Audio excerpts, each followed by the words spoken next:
भूर्भुवस्सुः तत्सवितुर्वरेण्यं भर्गो देवस्य धीमहि धियो यो नः प्रचोदयात्।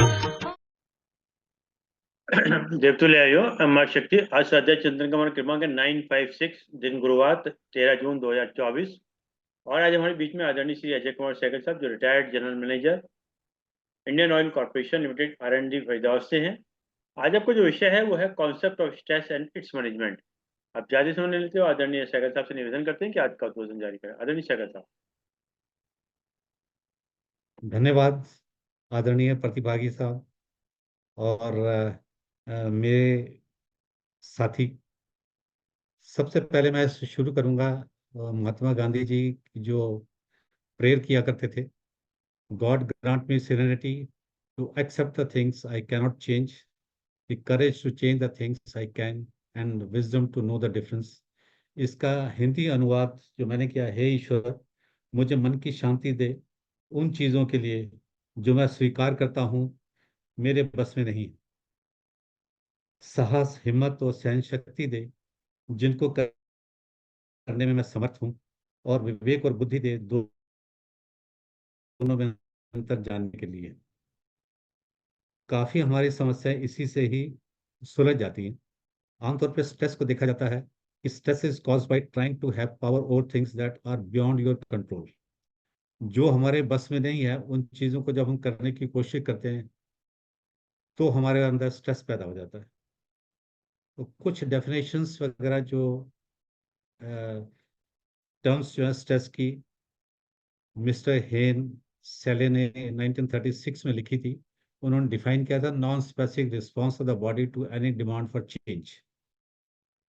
और एक stress is a biological and psychological response experience when encountering a threat that we feel we do not have the resources to deal with. A stressor is the stimulus or threat that causes stress. Example, exam, divorce, death of loved one, moving house, loss of job. Psychology के terms में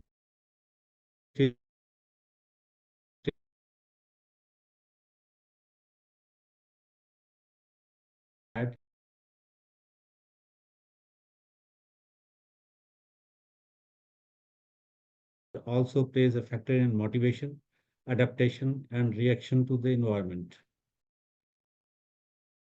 अब being a mechanical engineer, तो मैं in terms of materials के terms में मैं वो बताना चाहता हूँ स्ट्रेस क्या होती है। हमारे पास लोड होता है, लोड को हम कहते हैं प्रेशर। प्रेशर एक मटेरियल के ऊपर जब पड़ता है तो मटेरियल उसको रेजिस्ट करने की कोशिश करता है। कुछ फोर्सेस उसके अंदर डेवलप हो जाती हैं जिसको वो रेजिस्ट करता है। वो इंटरनल फोर्सेस हैं, उनको हम स्ट्रेस कहते हैं। वो बिल्डअप हो जाती है अंदर। अब वो मटेरियल डिफरेंट टाइप के होते हैं, वुड भी हो सकता है, स्टील भी हो सकता है।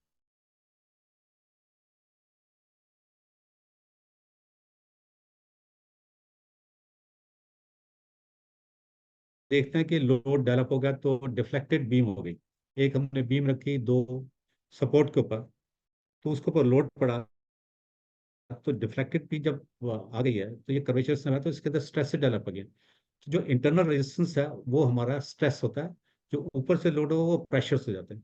तो हम जब प्रेशर्स को बात करते हैं तो हम कहते हैं ये पॉजिटिव प्रेशर या नेगेटिव प्रेशर है। मगर स्ट्रेस जो है वो आउटकम है उसका, जो इंटरनल हमारे अंदर जो चीज़ आती है, तो वो जो फोर्सेस होती हैं वो हमारे लिए ठीक नहीं है। हम उसको कितना सहन कर सकते हैं वो इस तरीके से बताया गया है। अब ये जो मटेरियल मैंने कहा कि लोहा हो सकता है, लकड़ी हो सकती है, रबर हो सकता है। अगर हम इस मटेरियल को, मैं खुद को मानो कि ह्यूमन बीइंग है ये मटेरियल, हम खुद हैं, इसको एनकाउंटर कर रहे हैं, और मैंने दोनों तरफ दिखा है, एक पिन सपोर्ट है और एक रोलर सपोर्ट है। पिन सपोर्ट को हम कहते हैं कि मेरे अंदर कितनी पावर है, मेरे अंदर कितनी स्ट्रेंथ है, क्या मैं उस लोड को सहन कर सकता हूँ या नहीं कर सकता।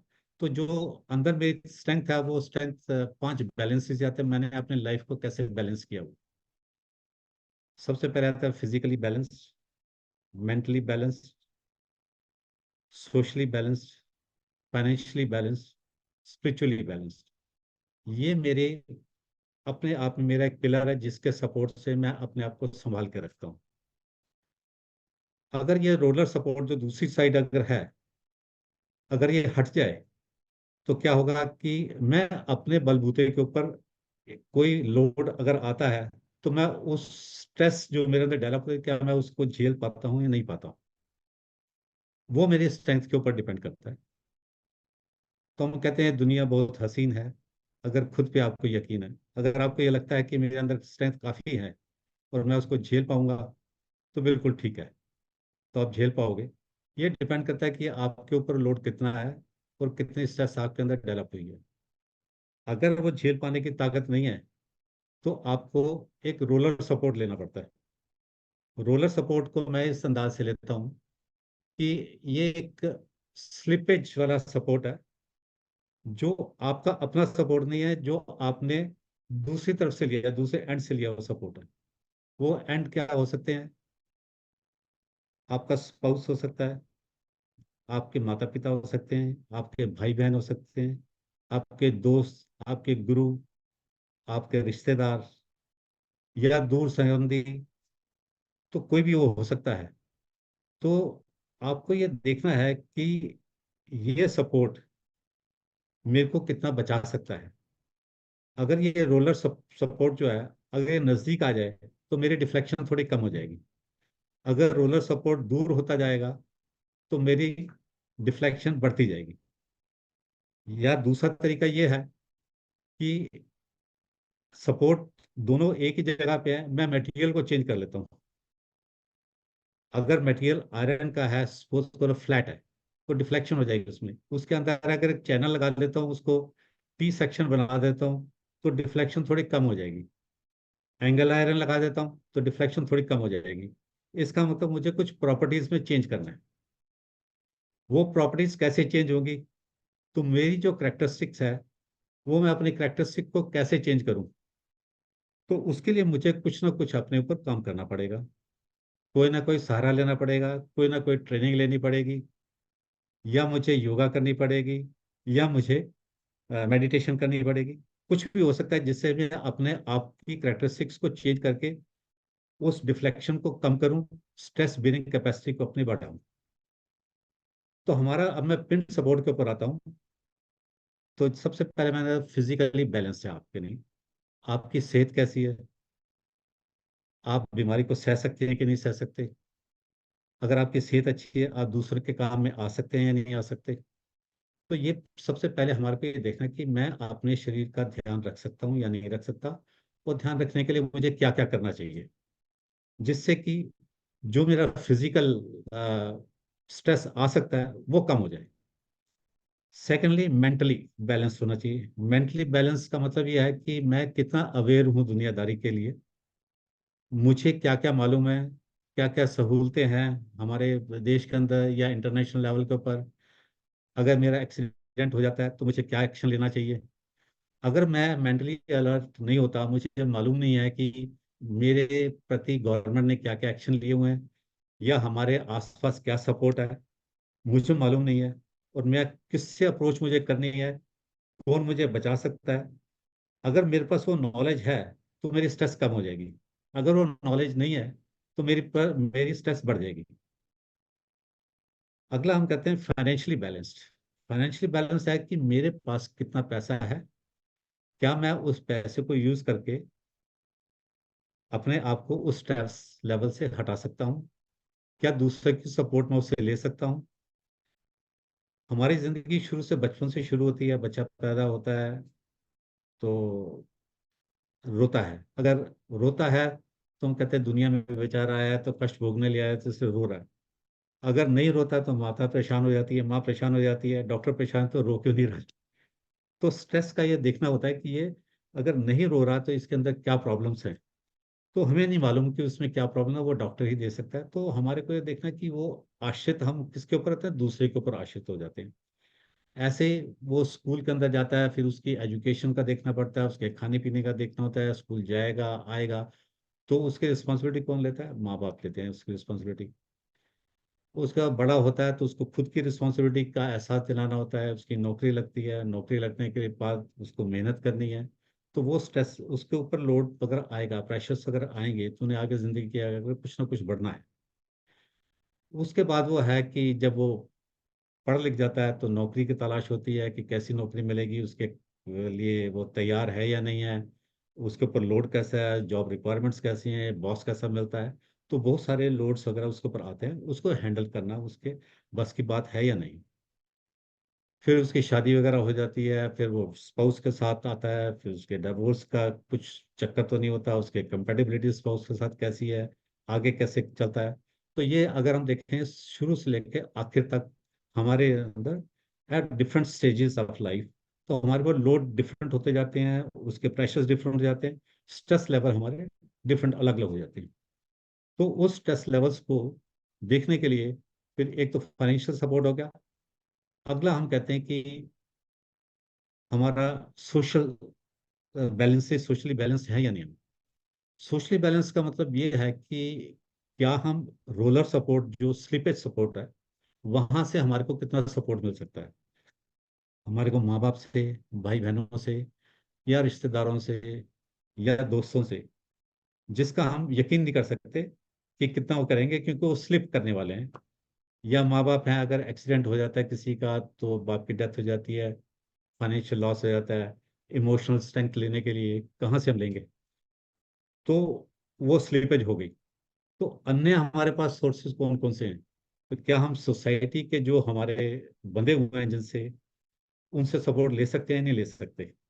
तो ये सपोर्ट लेने का एक तरीका ये है कि हम अपना ट्रस्ट और हमारे ट्रस्ट वर्दी कितने लोग हैं हमारे पास, हमने उनके साथ क्या रिलेशन बनाए हुए हैं, मेरा दोस्त के साथ क्या रिलेशन है, माँ बाप के साथ क्या रिलेशन है। ये सारा गिव एंड टेक का सब हिसाब किताब होता है। मैं कितनी रिस्पेक्ट करता हूँ अपने पेरेंट्स की, वो कितने मेरे को हेल्प करेंगे। मैं अपने भाई बहन का कितना ध्यान रखता हूँ, वो मेरा कितना ध्यान रखेंगे। मैं दोस्तों का कितना ध्यान रखता हूँ, उनकी मुसीबत के काम आता हूँ। तो ये एक ट्रस्ट बिल्डिंग है। और जितना हमारा रिलेशन क्लोज होगा, अगर मैं रूरल सपोर्ट को जितना नजदीक लेके आऊंगा, उतनी डिफ्लेक्शन कम हो जाएगी। इसका मतलब मेरा ट्रस्ट लेवल सबसे पहले अपने फैमिली के साथ होगा, उसके बाद दोस्तों के साथ होगा, उसके बाद रिश्तेदारों के साथ होगा, तो ऐसे बढ़ता जाएगा। तो मुझे कोशिश ये करनी है कि मैं इतना ट्रस्ट बनाऊं कि ये रोलर सपोर्ट जो है वो मेरे और नजदीक है पिन सपोर्ट के पास, जो मेरी ताकत है। और जो सोशल सर्कल में मेरी ताकत है, वो दोनों जितने करीब आएंगे मेरा स्ट्रेस कम हो जाएगा। मैं उनके ऊपर आश्रित हूँ, वो मेरे ऊपर आश्रित है, ये दोनों काम चलते रहेंगे। तो अब बात ये होती है कि स्पिरिचुअल लेवल के ऊपर, स्पिरिचुअल लेवल के ऊपर हम देखते हैं कि ह्यूमैनिटी के में हमने कितना लिया है, क्या मैं अपने आप को कितना टाइम देता हूँ, मैं अपने टेंशन को कैसे दूर करता हूँ, मेरी कोई हॉबी है या नहीं है। तो मेरे को हॉबी डेवलप करनी पड़ेगी। अकेलापन भी मेरे को देखना पड़ेगा कि मैं अकेले में अपना समय कैसे गुजारता हूँ, नेचर के साथ प्यार करता हूँ, और दूसरों की सेवा के लिए एनजीओज वगैरह ग्रुप में ह्यूमैनिटी की हेल्प के लिए जाता हूँ। तो उससे क्या होगा कि मुझे मन की शांति मिलेगी, मेरा स्ट्रेस लेवल थोड़ा कम होगा। तो ये एक तरीका है जिसको समझाने का कि हम स्ट्रेस लेवल कम करने के लिए कौन कौन से तरीके हमारे पास हो सकते हैं। अब ये आता है कि हमारे पास जो प्रेशर्स आते हैं, लोड आता है, वो हमारे लिए बेनिफिशियल है या नहीं है, और उसका क्या अंजाम होता है, और कितने लेवल तक हम जा सकते हैं, और कितना हमारे पास होना चाहिए। हमारे जैसे बॉडी है, हमारी बॉडी एक बहुत ही संरचना अच्छे तरीके से ऊपर वाले ने की है, सारे सिस्टम बना के रखे हैं। तो स्ट्रेस को, उसको रिस्पॉन्स को कवर करने के लिए भी हमारे पास सिस्टम है। तो जो हमारा हाइपोथैलेमस एक ब्रेन के अंदर एंडोक्राइन ग्लैंड्स में है, वो हमारे हार्मोन्स वगैरह डेवलप करता है। कि अगर मॉर्निंग वॉक में जा रहे हैं हम, तो एक कुत्ते ने पीछे से भौंक दिया, तो एक फिजिकल असॉल्ट वगैरह हमारे ऊपर होने लगा, तो हमारी बॉडी एकदम तैयार हो जाती है, एड्रेनल ग्लैंड्स वगैरह और हमारा किडनीज वगैरह वो रिलीज करते हैं हॉर्मोन्स को, जिसको एड्रेनलिन या कोलेस्ट्रॉल, कॉर्टिसोल, कॉर्टिसोल को रिलीज करते हैं, जिससे हमारी बाकी फंक्शंस बंद हो जाते हैं सिस्टम के, उनको अलार्म पहुंच जाता है कि चलो बंद हो गए, और जहाँ पे हमारे को जरूरत होता है वहाँ पे वो ब्लड फ्लो वगैरह तेज हो जाता है। तो इसको हम देखें, adrenaline makes the heart beat faster, क्योंकि हमारे को ब्लड की जरूरत है, causes blood pressure to go up. जैसे ब्लड प्रेशर ज्यादा जाएगा तो उस तरह को हमारे को एनर्जी देने के लिए जाएगा। और कॉर्टिसोल जो है वो एक स्ट्रेस हार्मोन है, वो हमारा शुगर लेवल इंक्रीज कर लेगा, ग्लूकोज को इंक्रीज कर लेगा, ब्लड स्ट्रीम को और ब्रेन के यूज जो है हमारी अवेलेबिलिटी उनकी बढ़ा देगा, और हमारे टिश्यूज को रिपेयर कर लेगा। मगर अब प्रॉब्लम यहाँ पे ये होती है कि ये एक बार तो आ गया, वो थ्रेट अगर हमारी दूर होगी तो हमारा ये सिस्टम क्लोज होता है या नहीं होता, या ऐसा तो नहीं है कि वो इतना स्ट्रेस हमारे ऊपर हो कि हमारे कुछ सिस्टम्स बिगड़ जाएं। तो जैसे cortisol also shows functions that would be non-essential or harmful in fight or flight situation। तो ये हमारे एक डिस्क्रिप्शन लेवल आता है ब्रेन के अंदर, वो बताता है कि तुम लड़ सकते हो या नहीं लड़ सकते, या भागना है, शेर आएगा तो आपने भागना है, अगर चूहा कुत्ता बिल्ली अगर आता है तो हो सकता है डंडे से आप उसका मुकाबला करने की कोशिश करो। तो ये हमारे अंदर एक नेचुरल प्रोसेस ही है। तो हमारे जो long term activation of stress response system and too much exposure to cortisol and other stress hormones can disrupt almost all the body processes। ये एक फंक्शन है जो हमारे को सारी प्रोसेस, जब ये चीज थट खत्म हो जाती है तो हमारे को दोबारा उस नॉर्मल कंडीशन में आना। तो ये हमारा एक रिस्पॉन्स है जो बॉडी ने दिया हुआ है। इस तरीके से हमारे पास बहुत सारे लोड्स वगैरह आते हैं, और ये देखना कि वो हमारे लिए यूजफुल हैं या नहीं है।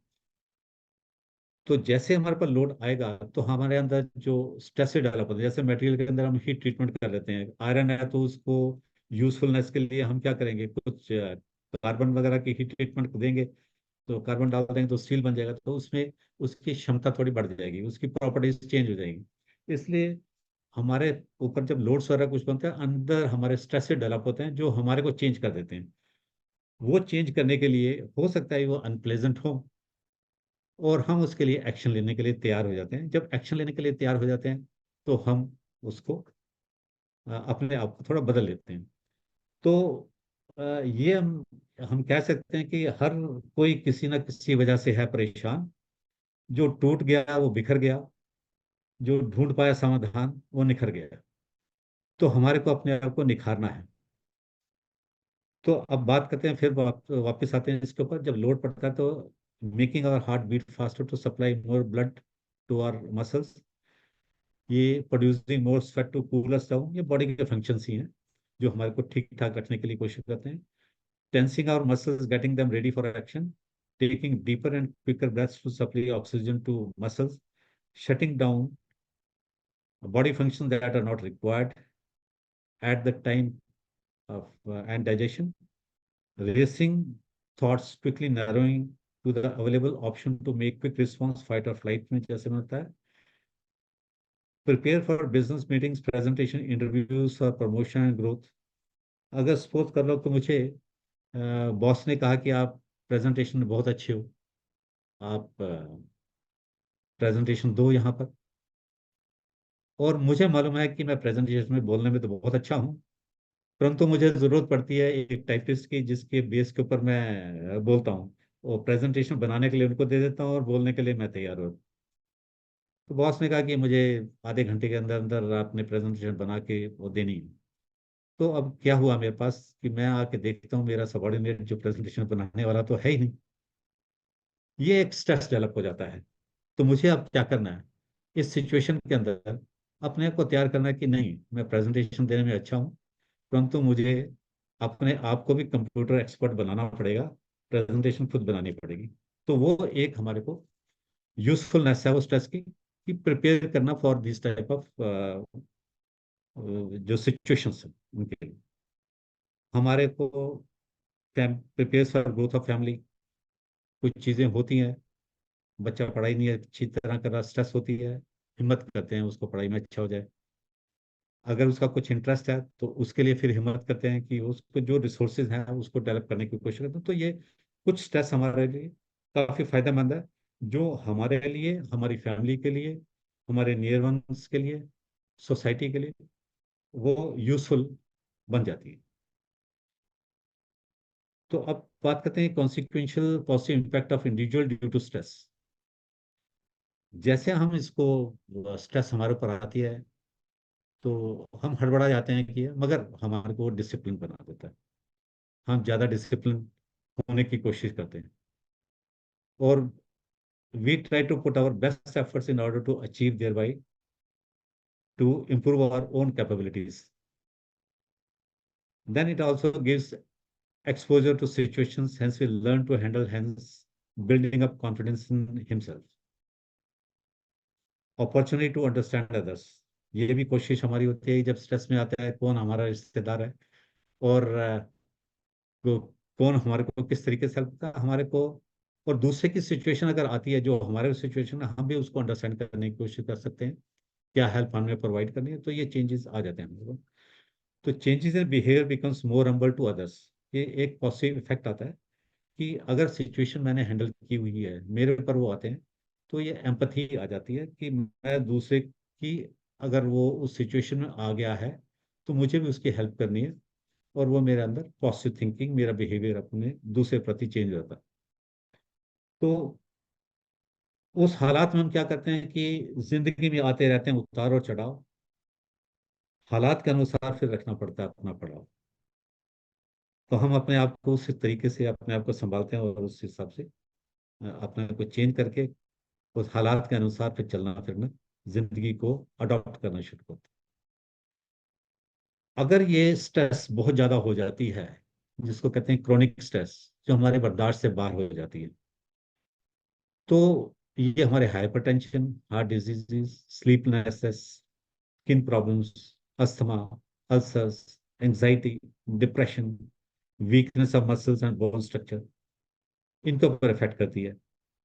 और जो साइकोलॉजिकली हमारे आता है, मूड स्विंग्स हो जाते हैं, डिप्रेशन हो जाता है, एंग्जाइटी, वरीज एक्सेट्रा, लो प्रोडक्टिविटी हो जाएगी, हमारे रिलेशंस, इरिटेशन वगैरह होगी, दूसरों के ऊपर गुस्सा करेंगे, बैड रिलेशंस हो जाएंगे।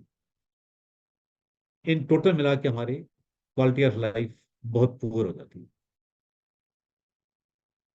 हमारे क्या फैक्टर्स हैं जो रिस्पॉन्सिबल हैं स्ट्रेस के लिए, क्या क्या चीजें आती है जो हमारे को स्ट्रेस में डालती हैं। जब हमारी खुद की शरीर किसी लोड को या प्रेशर को डील नहीं कर पाता, body's ability to deal with, ये वो आ जाता है। न्यूट्रिशनल स्टेटस, खान पीन हमारा अच्छा नहीं है, overall health and fitness level, exercise नहीं करते, हेल्थ मेंटेन नहीं की हुई, तो ये भी स्ट्रेस से हमारे डेवलप होती हैं। इसके कॉन्सिक्वेंशियल इफेक्ट ये होता है, बार बार बीमार पड़ना, इम्यून सिस्टम खराब हो गया, हॉस्पिटल्स में जाना, उसके खर्चे उठाना, पता नहीं मैं बियर कर सकता नहीं, मेरे पेरेंट्स बियर कर सकते हैं कि नहीं, मेरे को उधार लेना पड़ेगा। तो बहुत सारी चीजें आ जाती हैं। आउटसाइड फैक्टर्स जो हैं, फिजिकल एनवायरनमेंट, मेरे को बाहर का मौसम ठीक है या नहीं है, बाहर का एनवायरनमेंट, फ्रेंड सर्कल वो कैसा मिला हुआ है, तो ये चीज़ें काफ़ी इफेक्ट करते हैं मुझे। अ, जो इन्वायरमेंट है स्कूल का या टीचर्स का या मेरे बॉसेस का, वो किस तरीके का मिला, मेरी जॉब डिमांड्स क्या हैं, क्या मैं उनको पूरी कर पा रहा हूँ कि नहीं कर पा रहा, मेरे रिलेशंस दूसरे के साथ कैसे हैं। अच्छे रिलेशंस हैं तो मुझे स्ट्रेस नहीं होगा, अगर मेरे रिलेशन दूसरे के साथ ठीक नहीं है तो उसको भी स्ट्रेस होगा, मुझे भी स्ट्रेस होगा। मेरा घर का इन्वायरमेंट कैसा है, हमारे घर में जो चलता है, लड़ाई झगड़ा तो नहीं चलता, दूसरों की इज्जत होती है नहीं होती। तो ये एक इन्वायरमेंट क्रिएट करने के लिए भक्ति भाव वगैरह भी होता है। जैसे मेरी मदर प्रार्थना जब करती थी तो कहती, दया धर्म का मूल है, पाप मूल अभिमान, तुलसी दया न छोड़िए जब तक निकले प्राण। और मेरे फादर कहा करते थे, दर्द दिल के वास्ते पैदा किया इंसान को, वरना तात के पास फरिश्ते कोई कम न थे। तो एक घर का एक इन्वायरमेंट होता है जिसमें आपको खुशी का माहौल मिले। अगर खुशी का माहौल नहीं मिलता तो वो भी आपके ऊपर एक ऐसे स्ट्रेसेस डेवलप होने शुरू हो जाते हैं। जहाँ पे आप क्रोनिक लेवल में पहुंच जाते हैं, और आपकी रोजमर्रा की जो कन्फ्रंटेशंस हैं डेली बेसिस के ऊपर, वो भी आपको इफेक्ट करती हैं। अब इसके सिम्टम्स क्या क्या हो सकते हैं, हमारे को बॉडी के ऊपर क्या सिम्टम्स होते हैं, इमोशंस के ऊपर, हमारे माइंड के ऊपर, बिहेवियर के ऊपर, ये सारे। क्योंकि हमारा, जब योगा के अंदर देखते हैं तो बॉडी माइंड एंड सोल के ऊपर हम बात करते हैं, और वो हमारे को एक हीलिंग प्रोसेस देता है, उसकी बात हम बाद में करेंगे।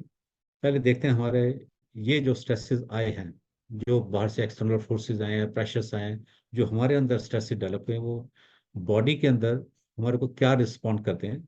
हेडेक्स हो जाएगी, सिर दर्द हो जाएगा, इन्फेक्शन, हमारा इम्यून सिस्टम खराब होगा, इन्फेक्शन हो जाएंगे, मसल्स टाइट हो जाएंगी, उसकी स्ट्रेचेबिलिटी कम हो जाएगी, फटीग, जल्दी थकना शुरू हो जाएंगे, स्किन के ऊपर कुछ इरिटेशंस वगैरह आनी शुरू हो जाएंगी, सांस चढ़ना शुरू हो जाएगा, जैसे हमारा, हमने कोई शेर को देखा या कुत्ते को देखा भौंकते, हमारा एकदम धड़कन तेज हो जाती है। तो ये बॉडी के ऊपर क्या क्या इफेक्ट आता है। हमारे माइंड के ऊपर आता है कि चिंता में आ जाते हैं, हमारे थिंकिंग के ऊपर कंट्रोल नहीं रहता, मडल थिंकिंग हो जाती है, क्या डिसीजन लेना है उसका पता नहीं लगता, जजमेंट प्रॉपर नहीं कर पाते, मुझे क्या करना चाहिए, डिस्कशन ऑफ माइंड ये खत्म हो जाता है, नाइटमेयर्स आने शुरू हो जाते हैं, रात को सपने आएंगे, दिमाग में कुछ चल रहा है, इन डिसीजंस हो जाएंगे, मैं ले नहीं पा रहा, नेगेटिविटी अंदर क्रिएट होनी शुरू हो जाएगी, और कुछ कभी कभी ऐसा होता है मैं हेस्टी डिसीजंस ले लूंगा, ये हो गया तो मैं ऐसे करूँ स्ट्रेस के कारण। इमोशंस में क्या फर्क आएगा, लॉस ऑफ कॉन्फिडेंस, मुझे अपने ऊपर अब विश्वास ही नहीं होगा, मैं फंसी हो जाता हूँ, इरिटेशन, इरिटेबल हो जाता हूँ, इरिटेशन हो जाता है जल्दी जल्दी, डिप्रेशन में चला जाता हूँ। तो ये कुछ चीजें जो इमोशंस में आ जाती हैं, बिहेवियर में उसको, जब माइंड बॉडी इमोशंस काम नहीं करते, मेरे मेरे बिहेवियर में चेंज आ जाए, एक्सीडेंट प्रोन हो जाएगा, मैं गाड़ी में, मेरे को टेंशन हो गई, पीछे से किसी ने हॉर्न वगैरह दिया, मैं अपने सुध बुध खो बैठता हूँ, कहीं पोल में मार देता हूँ, किसी को एक्सीडेंट कर देता हूँ, मेरा एपिटाइट लूज हो जाएगा, या मुझे बाउल्स मूवमेंट वगैरह हो जाएंगे, तो मैं पीने ज्यादा लग जाता हूँ, रेस्टलेसनेस हो जाती है, ड्रग्स का इस्तेमाल करना शुरू करता हूँ, या स्मोकिंग की तरफ चला जाता हूँ। तो कुछ जो एक्सटर्नल जो हमारे बिहेवियर में चेंजेस आते हैं, ये आ जाते हैं उसमें सिम्टम्स में। तो यहाँ पे मैंने एक बार फिर जो है यंग्स मॉडुलस जो है, ये stress upon strain is constant. तो मैंने इसलिए लिया इसको क्योंकि ये यंग्स मॉडुलस है, ये कांस्टेंट की बात करता है कि हमारे को जो रेशो है स्ट्रेस अपॉन स्ट्रेन, इसको बराबर रखना है, इसको कांस्टेंट रखना है। तो जैसे मैंने स्ट्रेस कहा, ये फोर्स पर यूनिट एरिया है, तो फोर्स पर यूनिट एरिया है, तो उसको मैं कैसे रिड्यूस कर सकता हूँ, उस स्ट्रेस को, उस फोर्स को मेरे को हैंडल करना है। तो या तो मैं अपने एरिया की कैरेक्टरिस्टिक्स को चेंज करूँ, जैसे मैंने कहा कि मैं अगर वुड मटेरियल का हूँ, अगर कोई कील ठोकेगा तो वुड में तो कील चली जाएगी, मैं अपने आप को लोहे का बना सकता हूँ कि नहीं बना सकता, जिस प्रॉपर्टी को जो वो चाहिए उस स्ट्रेस को काउंटर करने के लिए, क्या मैं उस मटेरियल का हो सकता हूँ। तो मुझे क्या चाहिए, मुझे अपने आप को ट्रेन करना है उसी हिसाब से। जैसे मैंने कहा कि अगर मेरे को प्रेजेंटेशन देनी है, तो मुझे प्रेजेंटेशन बोलनी तो आती है मगर बनानी नहीं आती, तो मुझे अपनी कैपेबिलिटीज को बढ़ाना। अगर मैं हेल्थ में ठीक नहीं हूँ, तो उसको एंड्योरेंस बनानी है। दूसरा एरिया क्या हो सकता है, जो लार्ज कंपनीज वगैरह करती हैं, एक आदमी पूरी कंपनी तो चला नहीं सकता, तो वो अपना एरियाज को इंक्रीज कर देंगे। वहां पे क्या करना है, सबॉर्डिनेट्स रखेंगे, एक चैनल रखेंगे, मैनेजर्स रखेंगे, डिप्टी मैनेजर्स रखेंगे, नीचे रखेंगे। तो उन्होंने क्या किया, उस फोर्स को डिवाइड कर दिया डिफरेंट उसमें, तो पर यूनिट एरिया उसकी फोर्स कम हो गई। पर यूनिट एरिया फोर्स कम हो गई, तो मैंने डिस्ट्रीब्यूशन ऑफ वर्क दे दिया कि ये फाइनेंस का ये देखेगा, एडमिनिस्ट्रेशन का ये देखेगा, टेक्निकल ये देखेगा, तो उसमें हमने चेंजेस कर दिए। क्योंकि मैं सब कुछ हैंडल नहीं कर सकता, या तो मैं उस कैपेबिलिटी में बनाऊं जो मेरे बस में नहीं है, मैं जहां तक कर सकता हूँ उतना कर सकता हूँ, उसके बाद अगर मैं उसको हैंडल करने की कोशिश करूँ, मैं टूट जाऊंगा। तो जैसे देखा है, डिफ्लेक्शन के बाद क्या, अगर ज्यादा लोड आएगा वो टूट जाएगा। तो मैं अगर टूटने से बचने के लिए क्या करूंगा, तो एरिया उसको बढ़ा देता हूँ। तो फोर्स पर यूनिट एरिया क्या होगा, मैंने बेस आकर बना दिया, बेस में एरिया उसको इंक्रीज कर दिया, तो मेरा फोर्स का जो डिस्ट्रीब्यूशन हो गया, स्ट्रेस लेवल कम हो गया। ठीक है। तो उसके नीचे है strain. Stress upon strain is, अगर मेरे को यंग रखना है तो मेरी स्ट्रेन जो है, स्ट्रेन क्या होता है, चेंज इन लेंथ जो टेक्निकल टर्म में, और द ओरिजिनल लेंथ। मतलब मेरे अंदर रेजिलियंस होना चाहिए, झेलने की ताकत होनी चाहिए। आज मैं किसी को रिएक्ट करते हैं, जैसे Newton third law, action and reaction equal and opposite, पर कुछ हद तक ये इसमें भी लागू होता है आपके बिहेवियर के ऊपर। आपको किसी ने गाली दी, आपने उठा के गाली दे दी। आपने किसी से गुस्सा कर दिया, तो आपने भी उसको ऊपर गुस्सा कर दिया। आपने टिट फॉर टैट कर दिया। क्या आप कुछ टाइम के लिए उसको रुक सकते हैं, या उसको इग्नोर कर सकते हैं, या सोच सकते हैं कि ये मूर्ख है, इसकी तो आदत ऐसे है, मैं क्यों ऐसा करूं? तो अपने बिहेवियर के अंदर उसको चेंजेस में लाना। ये बिहेवियर चेंजेस कैसे आएंगे? मैच्योरिटी से आते हैं। आपके जब योगा करेंगे, शुरू से मेडिटेशंस वगैरह, तो खैर बात की बात है, शुरू से हम यम नियम, आसन प्राणायाम और प्रत्याहार धारण, ये मेडिटेशन, समाधि, इस ओर जाते हैं। तो शुरू से हम ये देखते हैं कि हमारा जो कल्चर स्टार्टिंग से है, क्या हम उसको बनाते हुए, जैसे यम में है कि आपने चोरी नहीं करनी, किसी को दुख नहीं देना, लालच नहीं रखना, तो ये चीजें आती हैं। तो इसके लिए भी मैं बाद में आऊंगा। तो हमारे को अपने अंदर क्या चेंजेस करने हैं, जिससे कि मैं इतनी जल्दी विचलित ना हूं। तो स्ट्रेस अपॉन स्ट्रेन, तो स्ट्रेस को मैंने पर यूनिट एरिया से divided by distributing to various other subordinates या मेरे बॉसेस वगैरह, वो हैंडल करेंगे। और अपने आप को मैंने हैंडल किया, जो रेजिलियंस, अपने के अंदर चेंजेस लाए, बिहेवियरल चेंजेस लिया है, जो मेरे से किसी के द्वारा मेरे द्वारा किसी के ऊपर कहीं गलत काम ना हो, और अपने सबॉर्डिनेट्स को, अपने बॉसेस को मैं मैनेज करके रखूं, या वो मुझे मैनेज करके रखें, तो हमारे अंदर एक तालमेल अच्छा बैठा रहे। तो ये चीज है। तो अब हम बात करते हैं role of yoga in combating stress. तो हम कैसे उसको, स्ट्रेस को योगा के थ्रू कम कर सकते हैं। Yoga improve strength, balance and flexibility. ये शरीर की बात भी है और हमारे माइंड की बात भी है। तो हमारी बैलेंस और फ्लेक्सिबिलिटी दोनों बढ़ती हैं, शारीरिक तौर पे भी बनती है और मानसिक तौर पे भी बनती है।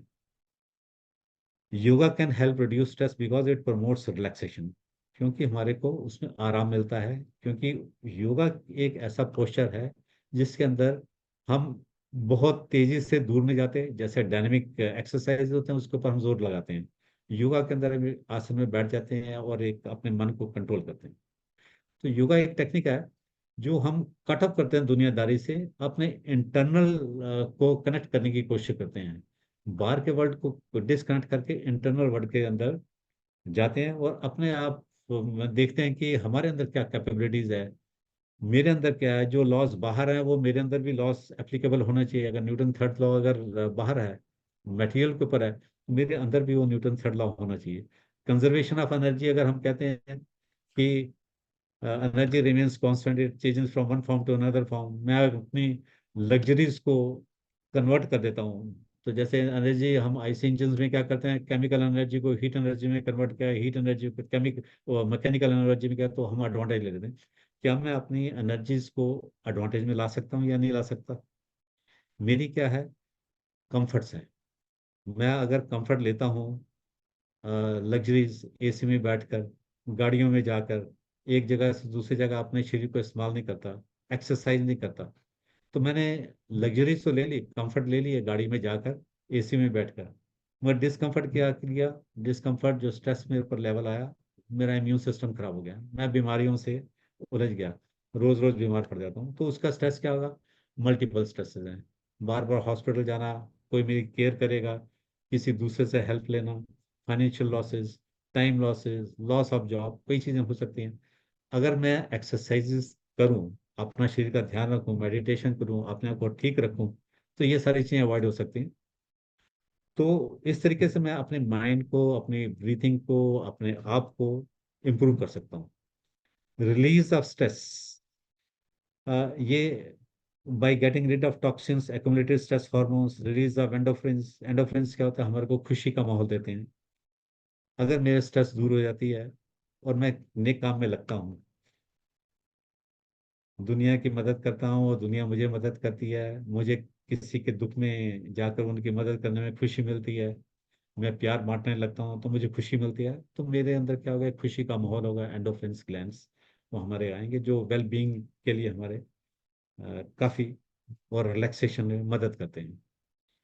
मेरा रेजिलियंस वो बढ़ जाता है by strengthening the inner organs. अपने आप में जो मेरी थॉट प्रोसेसेस हैं, मेरे इनर ऑर्गन्स हैं, क्योंकि एक ये टीम बिल्डिंग का है। जब हम कहते हैं ना कि एक ऑर्गेनाइजेशन काम कैसे करती है, टीम बिल्डिंग का करती है, तो क्योंकि हर एक के हवाले कुछ ना कुछ दिया है। फाइनेंस वाला अपना काम करेगा, एडमिनिस्ट्रेशन वाला, टेक्निकल वाला अपना काम करेगा, कुल मिला के ऑर्गेनाइजेशन को अपने ऊपर लेके जाना है। तो हमने क्या करना है, हर एक का रिसोर्सेज का कौन कौन कैसे कैसे हेल्प कर सकता हो लेके जाना है। ऐसे हमारी बॉडी के अंदर भी टीम बिल्डिंग है। हमारे अंदर डिफरेंट ऑर्गन्स हैं, ब्लड सर्कुलेशन सिस्टम है, रेस्पिरेटरी सिस्टम है, एक्सक्रीशन सिस्टम है, डाइजेशन सिस्टम है। तो मैं योगा करके अपने माइंड को ठीक करके, अपने ग्लैंड्स को ठीक करके, उनका ग्लैंड्स का जो कम्युनिकेशन सिस्टम ठीक करके, उसको सेल्स को ठीक करके, तो अपने मसल्स को मैं ठीक करके, ऑर्गन्स को ठीक करके, पूरे सिस्टम को ठीक करके, एक दूसरे को हार्मोनिक वे में अगर मैं उसको लेके जाता हूँ, तो मेरी पूरी बॉडी ठीक रहेगी। मैं शरीर से तंदुरुस्त होगा, माइंड से तंदुरुस्त होगा। तो हमारा वो क्या करता है, फिर creates mind body balance, makes one aware about body and feelings, release tension from body, creates awareness of the interconnectedness of body, mind, spirit, thus maintaining balance in day to day life. तो मैं अपनी जिंदगी जो आमतौर पे चल रही है, दिनचर्या, उसको मैं अपना ठीक ठाक व्यतीत कर सकता हूँ। मेरे अंदर स्ट्रेसेस थोड़ी कम हो जाएगी।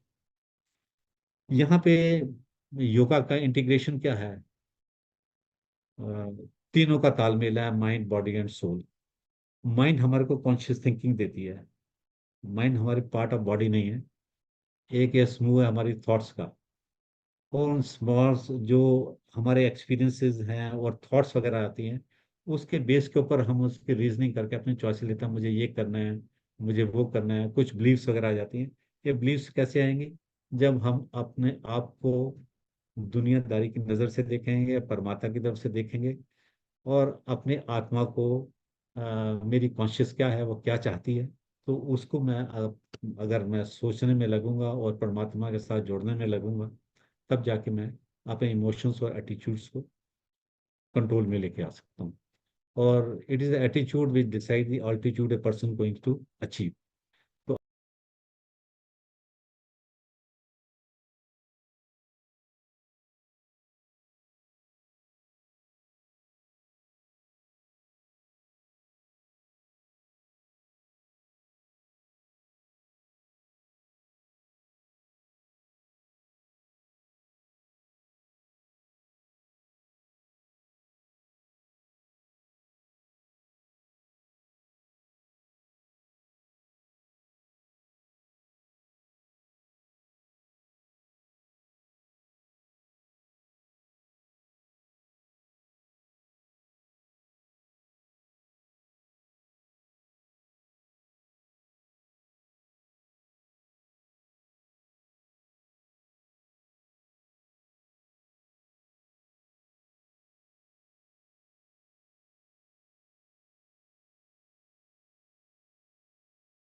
कंटेंटमेंट रखनी है, आपने स्वच्छ रखना है, तपस्या करनी है, एक डिसिप्लिन लाइफ रखनी है, तो वो हमारे को शौच आदि के लिए उठना बैठना सुबह शाम किस वक्त खाना है, ये सारा हमारे नियम में आ जाता है। आसन में जब हम बात करते हैं कि एक अपनी बॉडी की फिटनेस के लिए हमारे को, जबकि आसन का बहुत ज्यादा योगा के अंदर महत्व नहीं है, मगर इतना जरूर है कि हमारे को अपने शरीर को ठीक रखना है और कुछ योग आसन में बैठकर अपने शरीर को तैयार करना है। उसके बाद ये जो सांस चल रही है, जो ब्रीथिंग है, ये भी हमारे शरीर के लिए है। जब हमारा ये शरीर वाहन ठीक हो जाएगा, तो जो जिस काम के लिए हम मोक्ष के लिए बने हैं या आगे बढ़ने के लिए समाधि समाधि की तरफ जो हमारा ट्रेवल जो है जाना है, तो उसके लिए हम अपने को तैयार करेंगे। क्या करेंगे? डिटैचमेंट आ जाती है, उसके बाद प्रत्याहार। हम दुनियादारी से हट के अपने में अंदर खोज करने की कोशिश करते हैं। आहार, बाहर का आहार बंद करके अपने अंदर के आहार की तरफ जाने की कोशिश करते हैं कि मैं क्या हूँ, मैं किस लिए आया हूँ। तो एनलाइटनमेंट की तरफ जाने की कोशिश करें, फिर उसको हम धारण करने की कोशिश करते हैं। बाद में उसको हम मेडिटेशन जैसे ध्यान करना, ध्यान करके हमारे को क्या मिलेगा? एनलाइटनमेंट वगैरह मिलेगी। और लास्ट में हमारी समाधि। तो ये हमारा एक दिनचर्या है जिसमें सूर्य नमस्कार हमारा एक सन सैल्यूटेशन, जिसमें हमारे एंडोक्राइन ग्लैंड्स काफी एक्टिवेट हो जाते हैं। और अगर हम इसको राइज करें, ये एक उदाहरण है जिसकी क्रिया हम कर सकते हैं रोज, जिसमें 12 वैसे क्रिया आते हैं और 13 टाइम हम करते हैं उसको, तो एक ज्यादा दोबारा रिपीट हो जाता है फर्स्ट वाला। तो इनको हम अगर करेंगे तो एक ये भी हमारा तरीका है जिसमें हम उस दिन मैं बात कर रहा था पहले तिब्बतन राइट्स की, और सन सैल्यूटेशन जो योगा में है, ये भी हमारे एंडोक्राइन ग्लैंड्स को एक्टिवेट करता है। अब आता है कि हमारे को दुनियादारी के हिसाब से भी चलना है। ये जीवन जो है, ये तो जब मिला है, तो जीवन के हिसाब से भी आगे हमारे को बढ़ना है। तो हमारे को मेंटल हेल्थ हमने ठीक रखनी चाहिए। मेंटल हेल्थ में क्या है? मनी मैनेजमेंट, फाइनेंशियल जो मैं बात कर रहा था। जो काम करो, आप उस काम को एंजॉय करो। ये करो, ये जिंदगी का सफर है, इस सफर का ये स्टेज पे मेरे को ये काम मिला है, मुझे करना है, तो उसमें एंजॉयमेंट करो। ये मत करो कि ये मेरे बस का नहीं है, मैं जो मिला कुदरत ने दिया या आपकी कैपेसिटी से, या तो उसको चेंज करने की कोशिश करो कि मैं इसको चेंज कर लूँ, नहीं आता तो उसको एंजॉय करो। नेगेटिविटी जो ख्याल है उसको दूर करने की कोशिश करो। ये आज का दिन है, तो आज मुझे खुश रहना है। तो मैंने एक छोटी सी पोएम भी लिखी थी। Past is a history, future is a mystery, present is a gift, enjoy and be with it. यही आपके पास है अभी, तो इसको एंजॉय करो। Accept and adopt reality. ये आपके पास जो आज है यही है, इसको एक्सेप्ट करना है। जो आपके पास आ रहा है, या तो उसको बदलने की कोशिश करो, नहीं बदल सकते तो उसको एक्सेप्ट करने की कोशिश करो। ये भी कोशिश करो कि मैं खुशी के माहौल में रहूं, उदास होकर दूसरे कोने में ना बैठ जाऊं। लोनलीनेस को अवॉइड करो। कोई ना कोई अपनी हॉबी जरूर डेवलप करो, जिससे कि वो एक तरह की मेडिटेशन है हमारी। तो मेडिटेशन ये नहीं कि परमात्मा का वो करना, मेडिटेशन का कि अपने आप को, अब हमारे अंदर क्या चीज़ है जिससे मैं खुश रह सकता हूँ। अपने आप को एक्सप्लोर करो, मुझे क्या अच्छा लगता है। तो जो आपकी हॉबीज है उसको डेवलप करके उसको आगे बढ़ाओ, उसमें लीन हो जाओ। और अपने आप को दूसरों से मदद लेनी है, या दूसरों से सोशल रिस्पॉन्सिबिलिटी भी आपकी होती है, दूसरों को मदद भी देनी है, तो उसको एक्सप्रेस करो क्लियरली। ये मत सोचो एक्सपेक्टेशंस कि कोई आके मुझसे पूछे। अपने आप को भी बताना है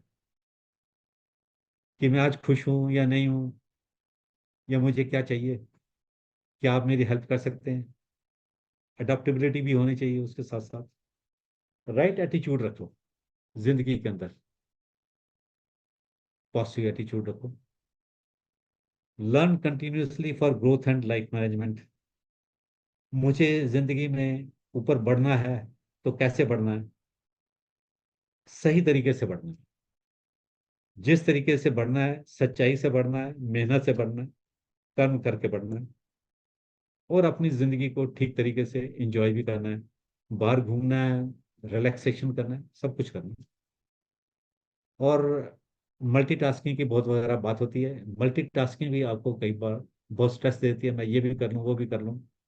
नहीं, एक टाइम में एक ही काम करो, कंसंट्रेट होकर काम करो, जब वो काम खत्म हो जाए आप दूसरे तरीके में, और रियलिस्टिक टारगेट बनाओ। आप क्या करना चाहते हो ये देखो कि आपके बस में है या नहीं है। तो जो सबसे पहले, God God grant me serenity to accept the things I can not change.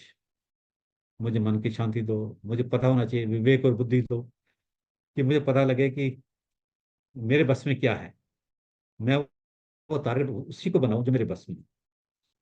और ह्यूमन डिस्पोजिशन, खुश रहो, दूसरों को भी खुश रखो। अवेयरनेस अबाउट योगा, योगा को समझो, उसको प्रैक्टिस करो, और एक खास अच्छे तरीके से प्रैक्टिस करो उसकी, गुरु का सहारा लो। और ये मत सोचो कि योगा एक एक्सरसाइज है, आप डायनेमिक कंडीशन में नहीं जा रहे, आप किसी एक्सट्रीम कंडीशन में जा रहे हो। आपने अपने आप को उस माहौल में रखना है जहाँ पर रिलैक्सेशन मिलती है। अपने आप को ज्यादा पुश नहीं करना, अपने कंफर्ट जोन में रह के ही काम करना है। Practice on an empty stomach, ये योगा के कुछ खास चीजें हैं कि आपको अ, खाली पेट ही करना है योगा, और मॉर्निंग के अंदर करना है, और रात को सोने से पहले। रेगुलर होना चाहिए टाइम और प्लेस के लिए, आप एक ठीक टाइम पे करते हैं और एक जगह पे करते हैं, तो उस चीज को कांस्टेंट बना के रखो। और सबसे बड़ी चीज है, हैव ट्रस्ट इन यू। ये दुनिया बहुत हसीन है अगर खुद पे आपको यकीन है, अपने आप पे सबसे ज्यादा विश्वास होता है। और जो प्रोसेस कर रहे हो, उस प्रोसेस के ऊपर आप सोच समझ के करो, हाँ मैं ये कर रहा हूँ और मुझे उसके ऊपर कॉन्फिडेंस है, मैं इस तरीके को अपना रहा हूँ। और ये फोकस रखो कि जो भी मेरे साथ हो रहा है वो क्यों हो रहा है, कैसे हो रहा है, उसका एनालिसिस करके हो, क्या इंप्रूवमेंट मैं कर सकता हूँ, उसको चेंज अगर चाहिए मुझे अपने आप में चेंज करने के लिए, मैं कर सकता हूँ या नहीं कर सकता हूँ, उसको करने की कोशिश करो। छोटे छोटे आसन करो, भुजंगासन, वृक्षासन, बाल आसन, स्ट्रेचिंग प्रोसेस वगैरह करो, योगिक ब्रीथिंग करो, क्योंकि आसन और प्राणायाम ये दोनों बहुत जरूरी है आपके शरीर को, आपके वाहन को ठीक रखने के लिए। What should be our aim towards stress?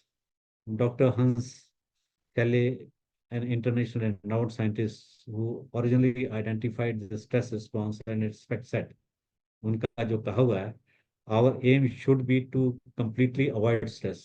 पूरा स्ट्रेस को अवॉइड मत करो, स्ट्रेस थोड़ा तो जरूरी है, which at any rate would be impossible, उसको खत्म नहीं कर सकते, but to learn to recognize our typical response to stress, हमारा रिस्पॉन्स क्या है उसको कोशिश करो समझने की, and then try to modulate our lives in accordance with that. अपनी जिंदगी को उसी हिसाब के साथ अपने को बदलने की कोशिश करो। और ये कहते हैं कि अपने आप को माफ भी करना चाहिए, हम अपनी पर्सनैलिटी को समझे भी। ये जरूरी नहीं है कि कभी कभी हमसे गलती हो जाती है तो हम अपने टेंशन लेके बैठ जाए, मुझसे ये हो गया। तो इसके लिए तो दिल तो बच्चा है जी, अकल का कच्चा है जी, पर मन का सच्चा है जी। होना चाहिए इससे भी इंसाफ, कभी कभी दूर करना चाहिए, कभी कभी करना ही कर ही देना चाहिए इसे माफ। तो ये भी एक है कि अपने आप को माफ भी करो, ये जरूरी नहीं है कि हमेशा अपने आप को कोसते रहो। और ये थैंक्स देने से पहले मैं एक छोटी सी अपनी कविता बोलता हूँ, जो मैं लिखी थी अब कुछ मेरे ख्याल 20 साल पहले अपनी डॉटर के लिए। तो ये भी स्ट्रेस के ऊपर ही है कि हमारी जिंदगी दो पहलुओं में रहती है, एक होता है उम्मीद और दूसरा होता है डर। जब हम कोशिश करते हैं, उम्मीद लगा के कोशिश करते हैं कि मैं ये चीज कर रहा हूँ, मेरी कोई एग्जाम दे रहा हूँ, मेरा इसमें क्लियर हो जाना चाहिए, मेहनत मैंने की, एग्जाम क्लियर नहीं हुआ, फिर दोबारा मेहनत करने की कोशिश करते हैं, दोबारा फिर नहीं हुआ, तीसरा फिर चांस लेते हैं। तो एक डर पैदा हो जाता है, कॉन्फिडेंस लूज होना शुरू हो जाता है कि ये मेरी उम्मीद पूरी होगी कि नहीं होगी। तो उसमें जो डर पैदा हो जाता है वो टेंशन स्टार्ट हो जाती है, वो स्ट्रेसेस डेवलप हो जाती है। तो इसमें एक ही चीज काम करती है, वो है कोशिश। तो इसके लिए जो मैंने लाइन लिखी थी 4, वो मैं आपको बता दूं। ये जिंदगी के साथ, जिंदगी में हर एक के साथ यही होता है कि उम्मीद और डर, इन दोनों पहलुओं के अंदर हमारी पूरी जिंदगी निकलती रहती है। मेरी जिंदगी के अंदर मैं कोशिश करता हूँ, वो कोशिश पूरी नहीं होती, मगर कोशिश का इलाज, उसको पाने का इलाज फिर कोशिश ही है। तो इसलिए लिखा था, जब उम्मीद दे जाए धोखा। ये जरूरी नहीं है कि आपकी उम्मीद पूरी हो। जब उम्मीद दे जाए धोखा, तो डर भी झूठा बोलता। ये हमेशा करो कि जो डर अंदर मेरे पैदा हुआ है झूठा है, मैं इसको झूठा साबित करके रहूंगा। जब उम्मीद दे जाए धोखा, तो डर भी झूठा बोलता। कोशिशें कामयाब होती हैं, खुद से सदा जा बोलता। कर्म किए जा और ऊपर वाले से रख वास्ता।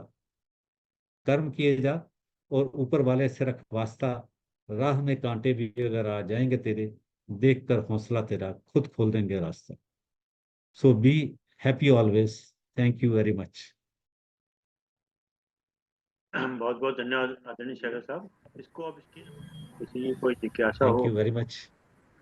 तो पूछ सकते हैं, फिर बाद में दो शब्द हमारे आदरणीय के शेखर साहब बोलेंगे। सर बीएन चौधरी एक साहब बात तो स्पष्ट कर दी कि स्ट्रेस हाँ का जी, जो मेन कारण है वो हाँ जी, तृष्णा है, क्योंकि it is cause because of trying to capture that is not within our reach. हाँ इस आप कहा, सरवन जी कहा करते हैं कि प्राप्त ही पर्याप्त है। हाँ, अगर इस बिल्कुल। पर अमल कर लिया जाए और तृष्णाएं और वासनाएं लगातार जो बढ़ रही हैं उनके ऊपर कंट्रोल कर लिया जाए, तो बहुत ज्यादा हिस्सा जो है हम्म, स्ट्रेस का, उसको मैनेज किया जा सकता है। हाँ। द अब बेस्ट वे कहने इज का टू मतलब यह मैनेज है कि वैसे स्ट्रेस को तो हम depression, मैनेज नहीं करते, हम depression अपने आप को आगे मैनेज जाके चलता करें। है, is to control our desires and all sort of wishes हाँ, which we have बिल्कुल in सही। our mind. Thank you, dear. हाँ जी। थैंक यू वेरी एक मच। काला साहब ये भी है कि first of all you deserve, generally क्या होता है, first of you deserve then desire, first of all you जी, then desire, but we don't deserve, we desire. Agree. Hmm जब हम किसी चीज को चाहता है तो कम से कम उसके लिए डिजर्व की तो करें। तो जो जितना मिल रहा है उसका इस पर शुक्रिया करते हैं, प्रभु ने जितना दिया बहुत दिया है, मैं तो इस हाँ, काबिल भी नहीं था। और आगे इच्छाएं लगातार जो हैं उनको कंट्रोल रखें, हाँ। तो स्ट्रेस मैनेज हो जाएगा। मैं थोड़ा सा ना इससे आपकी बात पे काफी सहमत हूँ, थोड़ा सा जी सहमत नहीं भी हूँ। जी वो इस सेंस के अंदर कि हम अपनी इच्छाओं को सीमित रखें।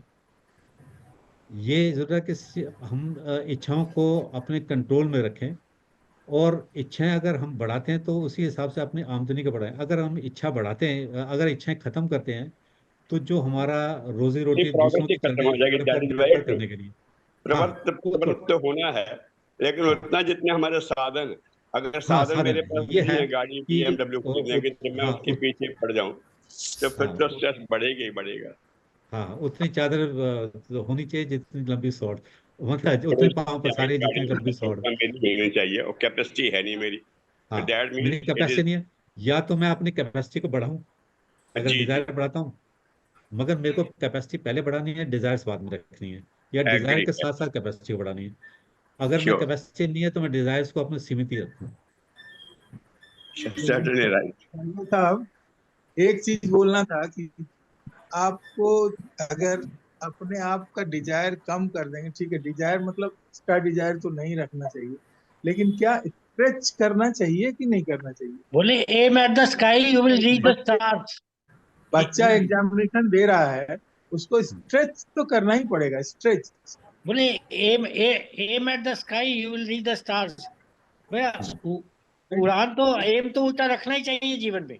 एम भी बहुत ऊंचा। रखना देखो, चाहिए और एम तो अपना रखना है, आपको स्ट्रेचिंग भी उम्मीद। करना चाहिए, स्ट्रेचिंग। हाँ, जितना तो ज्यादा वो होता ही रहेगा, स्ट्रेचिंग, फिर हाँ, कैसे होगी। यील्ड पॉइंट जरूर देखना है।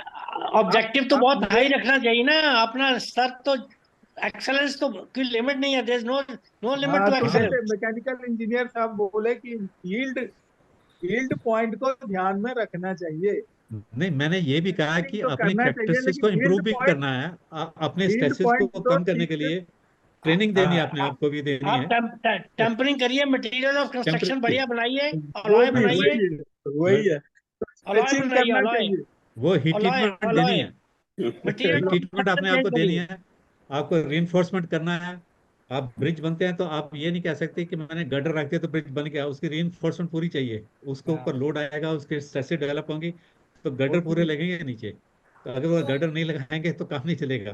तो उसके लिए अपने आप को वो तो तैयार करना है। मैं अगर एक लोहा हूँ तो उसकी मेरे को हीट ट्रीटमेंट करनी है। अगर नहीं जरूर है तो उसकी रीइंफोर्समेंट भी करनी है। मेरे को उस जरूर। टारगेट को अचीव करने के लिए, अपने स्ट्रेसेस को कम करने के लिए अपने आप को बदलना पड़ेगा। सही इसलिए है। ट्रेनिंग जरूरी है। जैसे मैंने एग्जांपल दिया था, प्रेजेंटेशन में तो बहुत अच्छा हूँ, मगर मेरे को टाइपिंग नहीं आती, उससे स्ट्रेस बढ़ेगा। वो भी मेरे को इम्प्रूव करना है। अजय जी, आज क्या हो रहा है, क्योंकि loans are easily available, bank loan दे रहा है लगातार, मेरे पास ये हाँ भी है वो भी, फिर भी लोन लेता है लगातार, हाँ लोन बढ़ता जा रहा, बढ़ता, स्ट्रेस और बढ़ाता चला जा रहा हाँ, हूँ। मगर वो एक्सपेक्टेशन कमाई हाई के कर। साधन नहीं बढ़ाते फिर। अगर लोन लेते हैं तो कमाई के साधन भी बढ़ने चाहिए। एजुकेशन लो, और क्या क्या, इसलिए कहते हैं फिर ये फाइनेंशियली लोन बैलेंस आजकल तो मैनेजमेंट। कंज्यूमर ड्यूरेबल्स खरीदने के लिए भी लोन, और नॉन ड्यूरेबल्स के लिए हाँ, भी मिल रहा है। तो उतना ही लोन लो आजकल तो जितने कॉलेज आपके, साहब घूमने के उतना लिए भी ही लोन मिल खरीदो रहा है। जितने का। आपको घूमने जाना है किसी कंट्री में, लोन ले सकते हैं, ईएमआई बन जाएगी उसकी भी। और लोन लेके जा रहे हाँ, हैं। तो या तो मैं अरे लोन गुरुदेव चुकाने के के काबिल बनूं, नहीं तो फिर मैं लोन लूं, जिस जिस हालात में उसी हालात में रहूं। दोनों चीज हमारे गुरुदेव का दो थॉट्स एक्सेप्टेबल। हैं। प्रसन्न रहने के दो उपाय। आवश्यकताएं कम करो, परिस्थितियों से तालमेल करो। प्रसन्न रहने के दो उपाय, आवश्यकताएं कम करो, परिस्थितियों से तालमेल करो। दूसरा थॉट है गुरुदेव का, आय से अधिक खर्च करने वाले तिरस्कार सहते हैं और कष्ट भोगते हैं। हम्म, हमें हमेशा हमेशा हमें का चाहिए। ध्यान रखना चाहिए। अभी जो स्ट्रेस वाली बात आई है, ठीक है, अंडे को अगर एक खुद स्वाभाविक रूप से टूटता है और एक आप तोड़ के निकालते हैं बच्चा, दोनों में फर्क होता है। जैसे कहते हैं ना, सीजेरियन से बच्चा आया और आईसीयू से गया। सीजेरियन से बच्चा पैदा हुआ और आईसीयू से गया। हम्म लास्ट तो आईसीयू है ना। तो स्ट्रेस कहाँ रहा?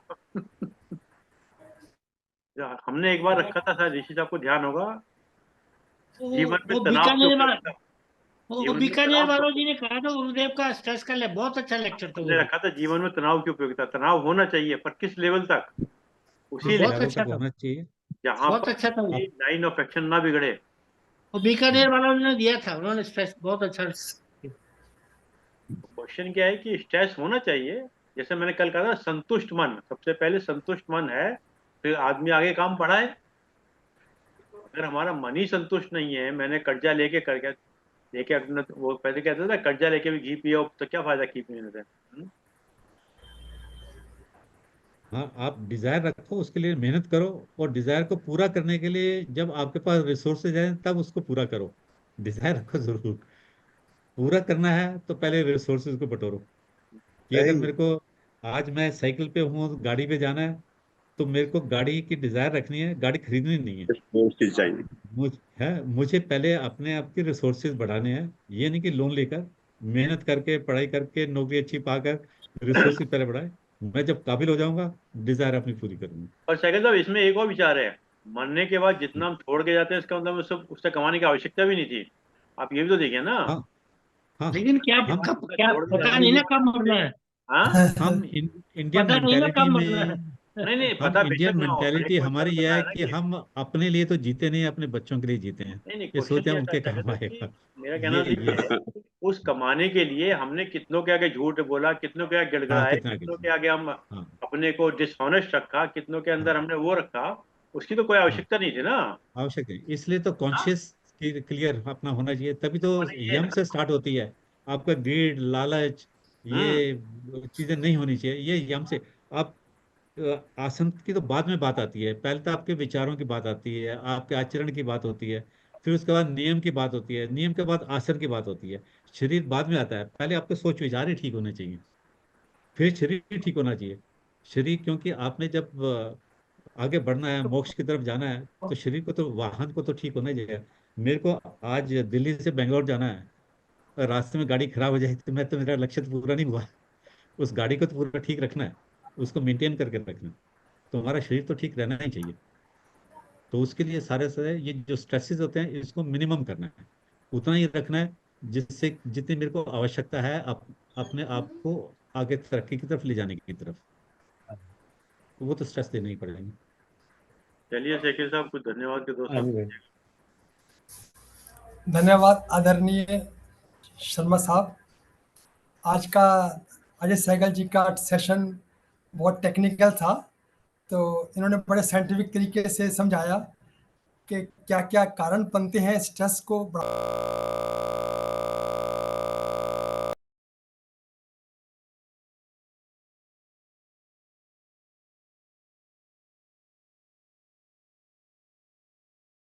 समझ में आता, पर फिर भी इन्होंने काफ़ी तरीके से बताया कि क्या क्या कारणों से हमारे को स्ट्रेस हो जाते हैं। फिर इन्होंने ये भी बताया कि कुछ तो स्ट्रेस ज़रूरी ही है शरीर काम करने के लिए, और जो साधन बताए योगा के और दूसरे साधन बताए बड़े अच्छे तरीके से साइंटिफिकली समझाया इन्होंने। आज के सेशन के लिए अजय सहगल जी का बहुत बहुत धन्यवाद, बहुत और बहुत बहुत ही शुक्रिया। साइंटिफिक तरीके से आपने समझाया। बहुत बहुत धन्यवाद आपके उद्बोधन के लिए, बहुत बहुत धन्यवाद सर। धन्यवाद धन्यवाद। आदरणीय AK शेखर साहब, धन्यवाद आदरणीय AK शेखर साहब, आपने समय निकाल समय दिया। और जूम के लोगों का विशेष रूप से धन्यवाद कि आपने समय निकाल समय दिया। जैसे कि एक विचार के साथ और 3 बारों के साथ अपनी बात को समाप्त करते हैं। आज का विचार बहुत छोटा सा ही है। जीवन में उतार चढ़ाव आवश्यक है। जीवन में उतार चढ़ाव आवश्यक है। शांत समुद्र में नाविक कभी कुशल नहीं बन सकता। शांत समुद्र में कभी नाविक कुशल नहीं बन सकता, मंथन जरूरी है। बिल्कुल सर, थैंक यू। बहुत आइए 3 बार बचा करते हैं।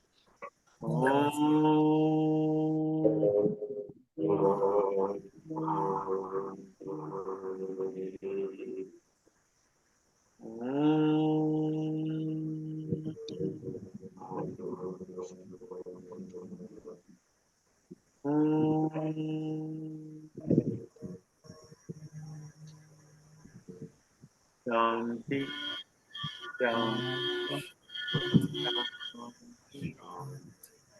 सभी पढ़ना।